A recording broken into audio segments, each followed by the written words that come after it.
This poem explores how society approaches terminal illness, and in the face of serious illness, the speaker takes on a role and pretends to be okay, like said in the title, a minor role. It's not actually specified what this illness is, but many online said that perhaps the poet was referring to cancer, as that is one of the most common terminal illnesses. There is some ambiguity, though, surrounding the role of the speaker, so it's not actually 100% clear whether they are the person that is actually suffering from the illness or whether they're the loved one of someone who is ill. But either way, they seem to be struggling but put on a brave face.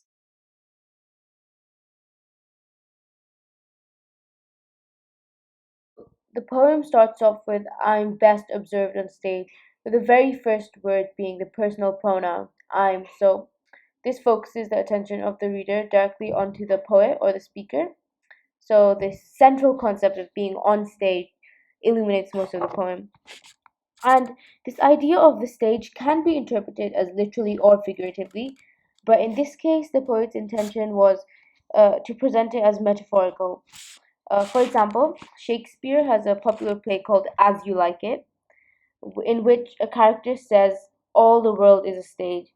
And this is obviously an intertextual reference to that play by Shakespeare. And in this way, the poet forces the reader to question the performance of identity.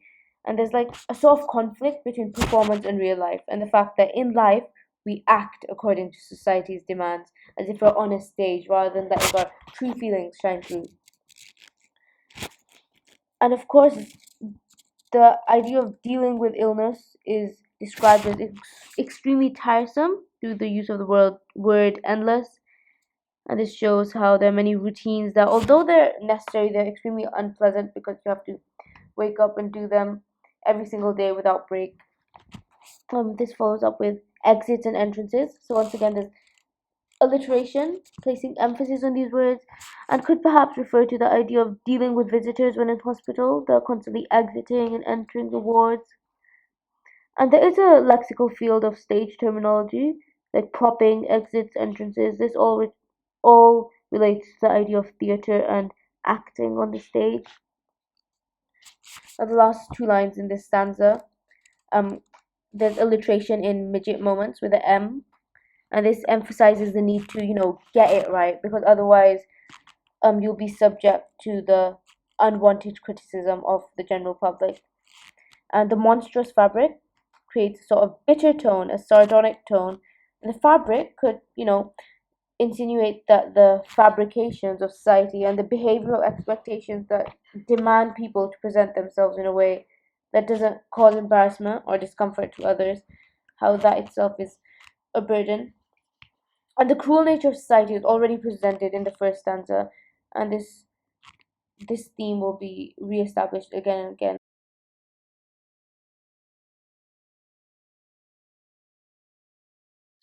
But my heart's in the unobtrusive.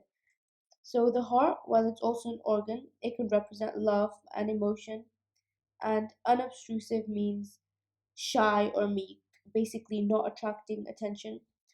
So this could perhaps insinuate that the speaker believes that their feelings are not important or that their feelings are not considered, and may reflect, the potential insignificance of life.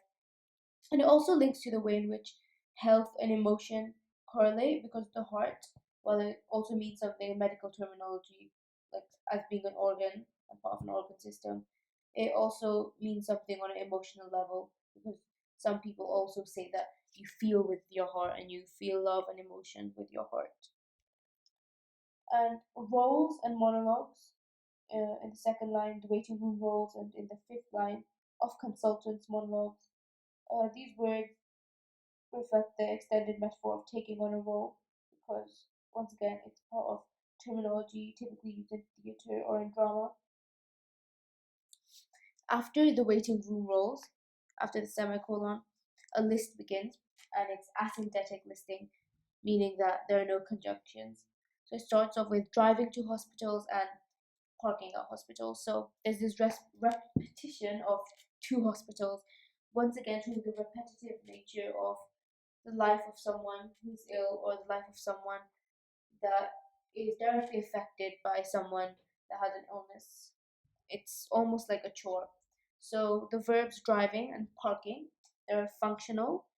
They don't really hold any emotion, they're simply actions. And this is interestingly followed up by holding hands. And the idea of holding hands creates an emotional image, the connotations of support, love and support, once again contrasting with the functional roles of driving somewhere. Asking pointed questions politely. So the adverb politely shows, the need to conform to expectations and not to be a nuisance. If you're ill, people expect you to not. The people already subconsciously think of people with terminal illnesses as being a burden, and in order to conform to society's standards and expectations, you also have to be polite and well mannered on top of that, so people don't think of you as even more of a burden. And this follows up with jobs like checking dosages, dates, getting on terms with receptionists. All these jobs become a process and a way of getting through each day. Once again, this listing makes it seem very tiring. And the stanza ends with a line sustaining the background music of civility. So the verb sustaining may reflect the role of the loved one. Sustaining, as in to strengthen or support the ill person, and the background music of civility. The word civility could once again reflect how society expects you to be civil if you're terminally ill.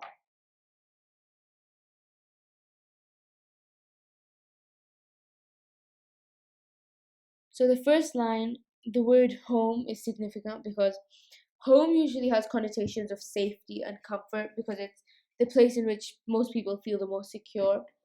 Yeah, through the tone here, you can see that it's actually the opposite for the speaker, and this is presented through the action of walking fast, possibly insinuating her desire to avoid conversation with people, possibly suggesting that when she does talk to people, it ends up making her feel worse, and this is proven through uh, her saying, "Getting on, getting better."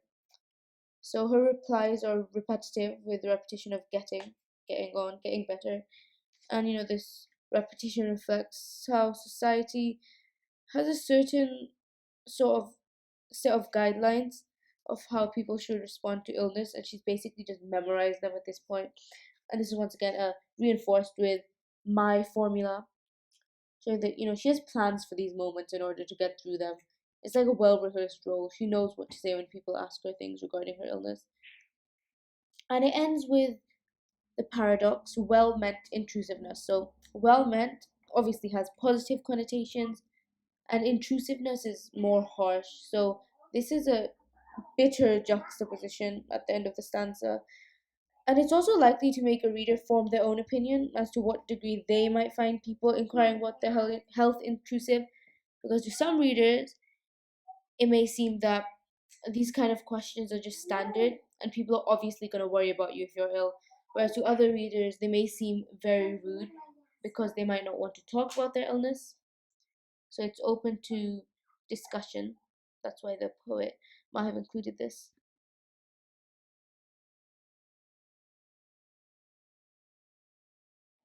So the anaphora at home is used, and it follows with a comma, which acts as a caesura, just as if the speaker is shedding one scenario before describing the next.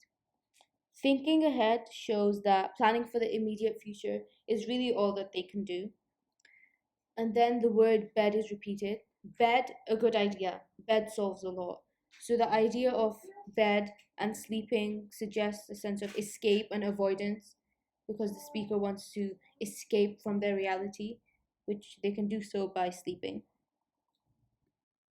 So the words wary and grateful show that there's a certain behavior expected of you, how you must balance judgment and sensitivity, which is actually a lot to cope with on top of being seriously ill. And then contrive meals for a hunger striker. The verb contrive shows there's a lot of extra planning that goes into this mundane task. And hunger striker is obviously someone that may refuse to eat. And this might be due to physical reasons or mental reasons. They might have a lot of emotional burden, and as a result, they've lost their appetite. This is often the case with a lot of terminally ill people who are also extremely depressed. The semicolon follows with another asynthetic list, and thus the tedium of pretense is built up further through the use of dry humor, such as whimsical, soft centered, happy all the way through novels. The way soft centered, happy all the way through novels is listed presents a sort of sarcastic tone, as if the idea is being mocked, and this is not actually how real life is. Real life is not like the novels, and that's obvious due to the description of the speaker situation. And find the cat, then in parenthesis, mysteriously reassuring, might be a reminder that ordinary life continues too. Then at the end of the stanza, the poet uses juxtaposition with cancel things, tidy things, pretend all is well, admit it's not. So the idea of pretend and admit are very contradictory. At times she must pretend, and at others she must be more honest. And the poet might be implying that this depends on whom she's with, or it might be that she can only admit this to herself. That's up to your interpretation. Like some friends might be able to cope with her distress, whereas others may feel offended that she's not honest with them. And then the next stanza, which starts with learn to conjugate all the genres of misery, it should actually be separated from the other stanza with a space, but for some reason it's not on the screen. Anyway, misery reminds us that this performance that the speaker is talking about is tragedy, and we're once again brought back to the idea of this entire poem describing a performance on stage. Then once again, there's another list. As you may have noticed by now, the poet does use a lot of listing throughout this poem. Tears, torpor, I don't know how to pronounce that, boredom, lassitude, yearnings. So this list is slightly different from the rest as it reflects the explicit truth of the role and how it is actually burdensome and it doesn't cover it up with any euphemisms or whatnot. Then it ends with for simple illness like a broken leg. So the speaker is wishing for something less serious, yet knowing that the action is completely futile because it's not going to happen. Suggesting frustration, but it's also a bit ironic because a broken leg is not necessarily a simple illness because it does have a lot of physical consequences. So it might be suggesting that with terminal illness, although it might not be as physically demanding as a broken leg, there's more emotional burden, which is why she'd prefer to be physically impaired than have an illness that also impairs, her emotional well being.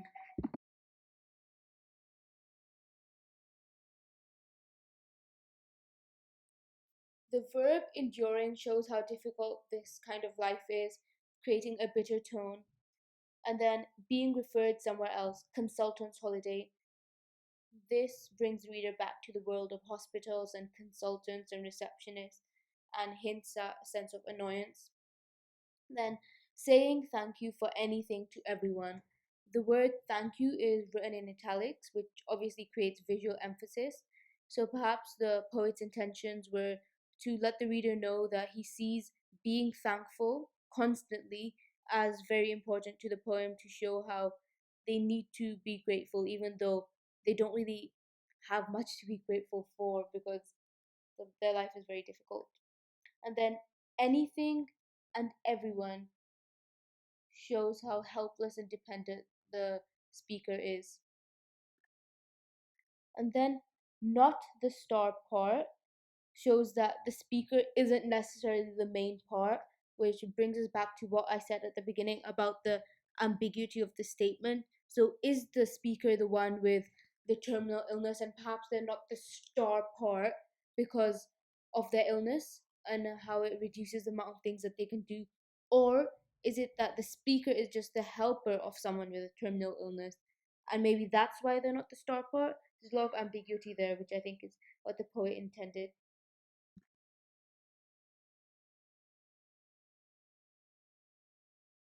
And this is the second to last stanza, and it starts with, "And who would want it?" This is a rhetorical question, and it illustrates how nobody actually wants to be in this situation, despite what society and media constantly say about how you shouldn't let your illness prevent you from doing things that you want to. Yet at the same time, they wouldn't willingly choose to be like this. And then the chorus is obviously an intertextual reference to ancient Greek drama. And we've actually seen this in another poem. A leisure center is a temple of learning, which also refers to the chorus. And then the poet writes in italics, Yet to my thinking, this act was ill advised. It would have been better to die." And this sentence ends with an asterisk, which at the bottom of the page, the asterisk uh, says chorus from Oedipus Rex. And the chorus in Greek theatre comments on the action, just as the speaker is commenting on her own fragile life. And the story of Oedipus Rex is extremely tragic, and it's about a man whose experiences are so terrible that he deems it better to die. This is an intertextual reference to that. On top of that, the sentence follows with a full stop, a caesura, which almost suggests the finality and how, and like the finality of life, how the speaker wants to die and end it all. And then it's this moment of doubt is contradicted with "no, it wouldn't," which is exclamatory. And for this reason, I think that this stanza forms the dramatic climax of the entire poem, because "no, it wouldn't" obviously has connotations of strength, as the speaker remembers, the role that was placed upon them, and how she clings onto life. And maybe this clinging onto life is the essence of her conflict. It's like a representation in the division of the poet's character. So, like, on one hand, she wants to live and she wants to be the star part and to thrive, yet on the other hand, she longs to end it all because she feels as if there's no point due to her tragic life.